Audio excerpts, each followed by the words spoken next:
Hello, dear students. Once again, welcome to this YouTube channel. So, in previous class, we have discussed about the acceleration and tension. Okay, when two masses which are suspended with the help of rope, and that rope is placed on a frictionless pulley. Okay, if two masses are equal, then there is no acceleration, and the tension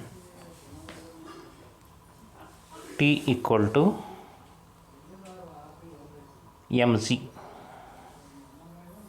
Tension T equal to mz, because if m1 equal to m2, then acceleration is 0, and m1 plus m2 in denominator 2m, so 2m get cancelled, only mg will get the tension.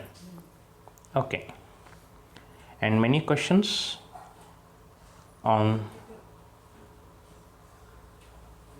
this acceleration and tension, okay, we can see in many competitive examinations. So now we have to discuss law of conservation of momentum. So in regular class we have already discussed the law of conservation of momentum.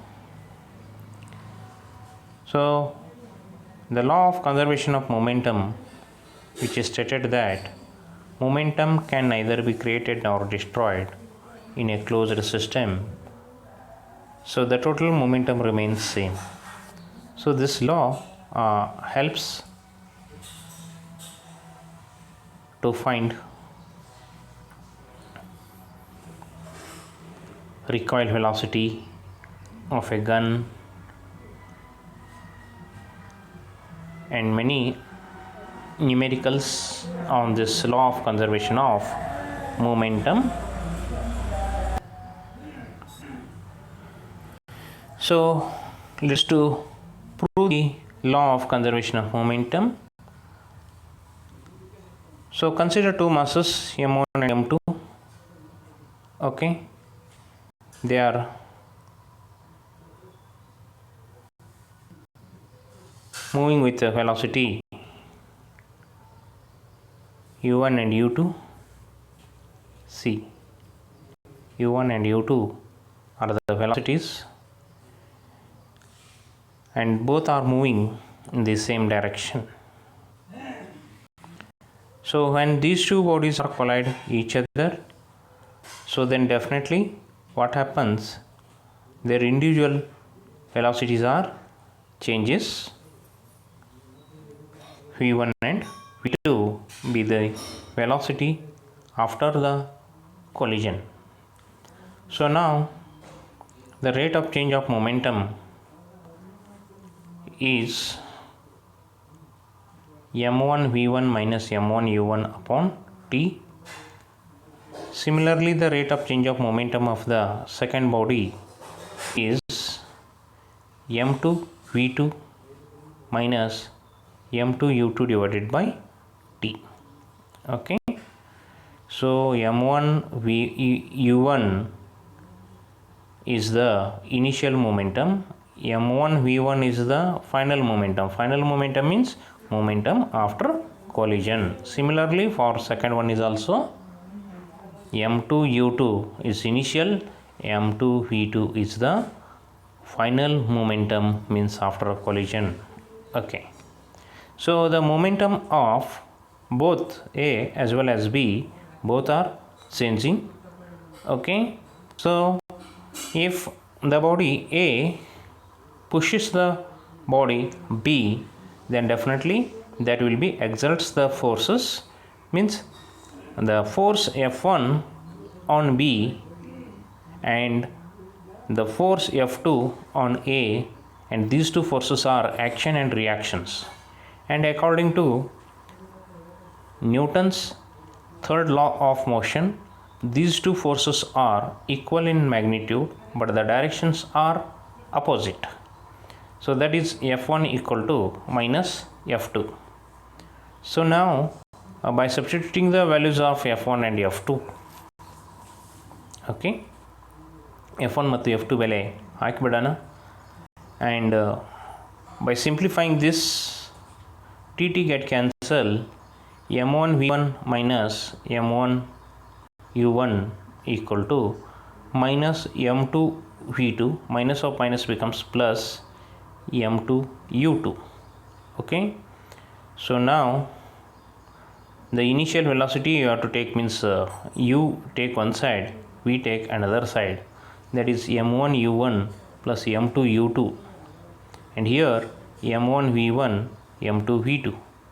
So M1 U1 is the initial momentum of A, M2 U2 is the initial momentum of B. So it means the momentum of A and B before collision. And here right side is M1 V1 means momentum of A after collision, M2 V2 is the momentum of B after collision.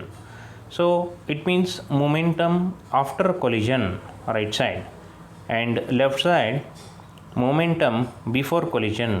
Okay, so the total initial momentum, it means momentum of A plus momentum of B before collision, and momentum of A plus momentum of B after collision, both are same, and this proves the law of conservation of momentum. So total initial momentum of the system before collision equal to the total final momentum of the system after collision. Okay,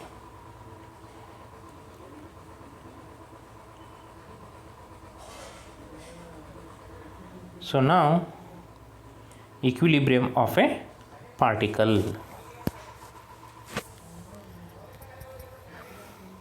Particle is said to be in equilibrium, means no motion under the action of forces, and that one is called as static equilibrium. So it means no motion under the action of forces. See, the particle is in equilibrium when two forces that will act on it, only when these two forces are equal in magnitude, opposite in direction. So that is F1 and F2 are equal and opposite, that is F1 equal to minus F2. Okay, so it is not possible to make the body is in equilibrium under the action of a single force. So minimum we required two force, and these two forces are along the same line, direction is opposite, magnitude is same.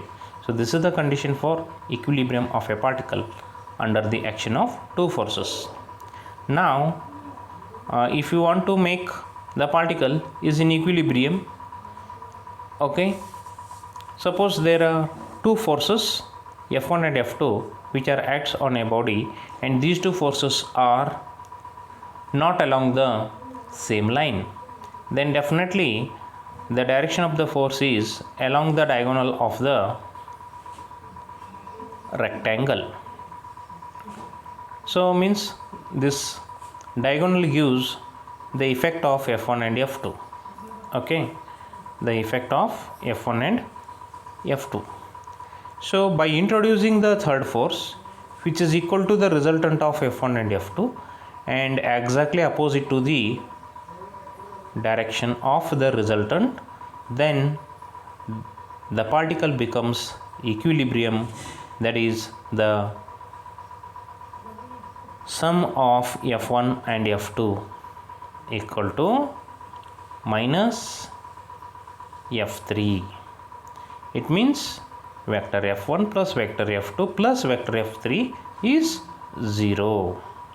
So this implies when a particle is in equilibrium under the action of number of forces, only when the vector sum of all the forces equal to 0, that is the net force on a particle is 0, then only the particle is in equilibrium, and this is the condition for equilibrium of a particle. Okay, so now let us to discuss some common forces in mechanics. So gravitational force. So gravitational force is the force exerted by the earth on all unsupported bodies. So tension. When a load is suspended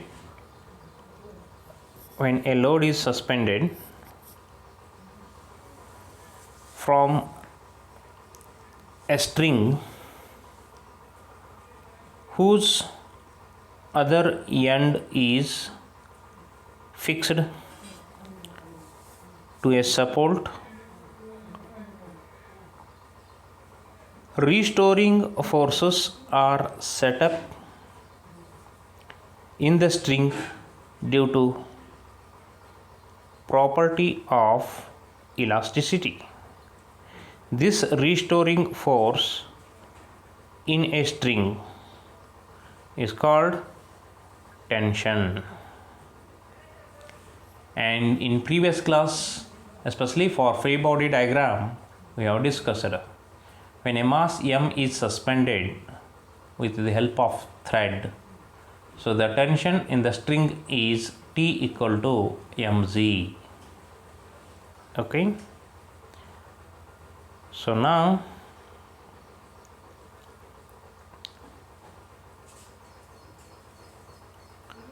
spring force. So this spring force is very common, we can see in mechanics. So when a spiral spring is stretched or compressed by the application of an external force, a restoring force which opposes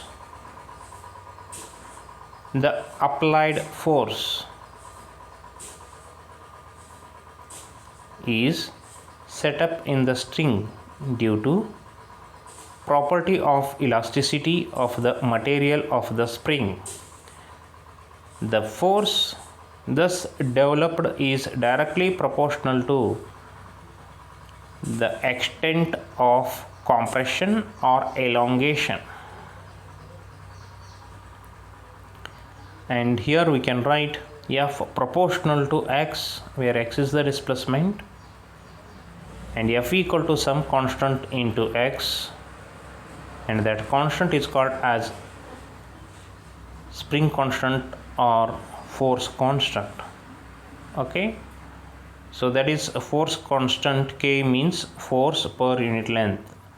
so ಒಂದು ಸ್ಪ್ರಿಂಗನ್ನು unit displacement ಮಾಡಲಿಕ್ಕೆ ಅಂದರೆ ಅದು compress ಮಾಡಿ,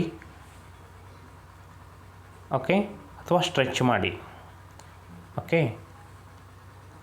ಒಂದು ಸ್ಪ್ರಿಂಗನ್ನು unit displacement ಮಾಡಬೇಕಾಗಿದೆ, ಅಂದರೆ ಏನು stretch ಮಾಡಬೇಕಾಗಿದೆ. ಫಾರ್ ಎಕ್ಸಾಂಪಲ್ 1 ಸೆಂಟಿಮೀಟರ್ ಸ್ಪ್ರಿಂಗನ್ನು ಹಿಗ್ಗಿಸಬೇಕಾದ್ರೆ ಅಥವಾ 1 ಸೆಂಟಿಮೀಟ್ರ್ ಸ್ಪ್ರಿಂಗನ್ನು ಕುಗ್ಗಿಸ್ಬೇಕಾದ್ರೆ ಎಷ್ಟು ಫೋರ್ಸ್ ಬೇಕಾಗತ್ತೆ ಅಲ್ಲ, ಅದೇ ಏನು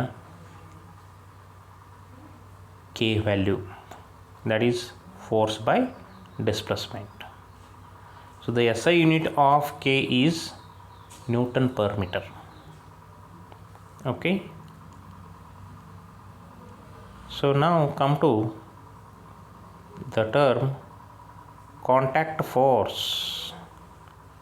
ಏನಿದು ಕಾಂಟ್ಯಾಕ್ಟ್ ಫೋರ್ಸ್ ಅಂದರೆ, contact forces are the most commonly encountered forces in mechanics. They arise due to the contact between a given body with some other bodies. Okay, for example, ನೀವೇನಾದರೂ